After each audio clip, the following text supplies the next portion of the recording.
I wanted to ask you a question though about the whole thing when you said like, you know, the bills are due and they're doing the same thing over and over again, but the bills are due. How did you feel about the new Megan Thee Stallion song that just came out a couple days ago? Because I saw some things on Twitter. I saw that. About how, you know, it's the same flow, you know, we want something more from Megan and blah blah blah. And I've seen discussions about, oh, you know, maybe she's just putting out these records because she's in that bad deal, she's going to save her good stuff for when she's out the deal. Or, oh, you guys are just hating you guys are just hating on women that talk about sex, you guys are just hating on her. Or, you know, it's all these different things. In my opinion, I always will say this: Megan is barred up. Like, she can rap her ass off. Even when she's talking about sex, I feel like she's barred up. I do feel like, you know, even though Future was on this record called Pressurelicious, it was cool, but it reminded me of like different songs that she's already done. Like, it reminded me of Movie, that song Movie that she has with Lil Durk. It reminds me of this other things that she put out recently. I will say that I'm not going to hate on it, but she's like I said, she's always barred up. I love Meg too. She's always barred up, but I get people say that, oh, it sounds like such and such. She's not evolving with her sound and blah blah blah. There has, you know, I love Plan B. I feel like Plan B was definitely a good song for her. I feel like her flow was different. I feel like the video was very sleek and sophisticated. It was very expensive, but it was still simplistic. It was still minimal, but it was expensive. That black water, it was expensive. She is expensive. Yeah, but like, so what did you think though? What did you think about that? I listened to the song. I listened to a minute of it, and only a minute. Yeah, I was doing something. It's not that I didn't like it. I was doing something. So I listened to it. But it's like, you know, people always say you can tell from a minute of a song. So that's also industry standard. So, you know, I was doing nothing wrong. I was, you know, doing what people do. But I do agree it sounds like a lot of the other songs. And I don't know. Because I feel like in today's age, the artist is not just the music like they used to be. And people are like, artists need to shut the hell up and go back to just being the music.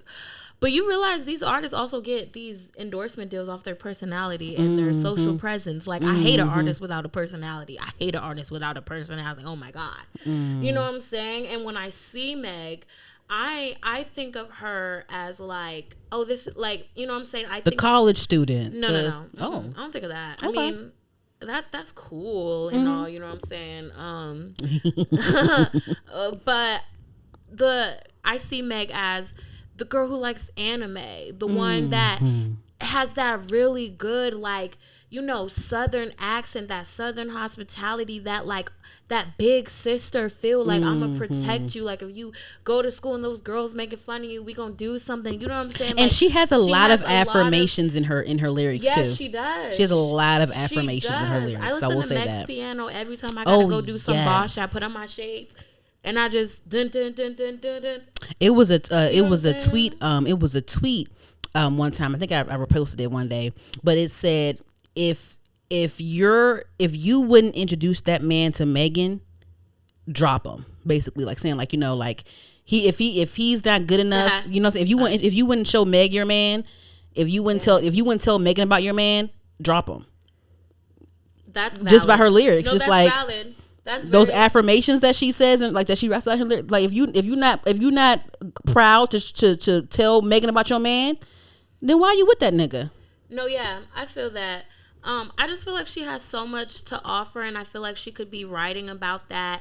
Now, I will say, when we talk about, oh, women are rapping about, you know, sex too much, I feel like I'm not against talking about sex, because we came from dudes using women as objects in videos, always rapping about their bodies. We didn't even have autonomy over our bodies in music. So to be in this period, they hate that shit. Have that, it's hate amazing. That shit. But I will say, you can get real creative with it. She could get more creative with it. A lot of people can get more creative with it. And I don't want to keep bringing her name up, but like, I think Doja does Cat. that very well. Yeah, I had it in my head. I didn't want to say it either, but go ahead. You know, just the way she describes the words, she gets deep into the feelings of it.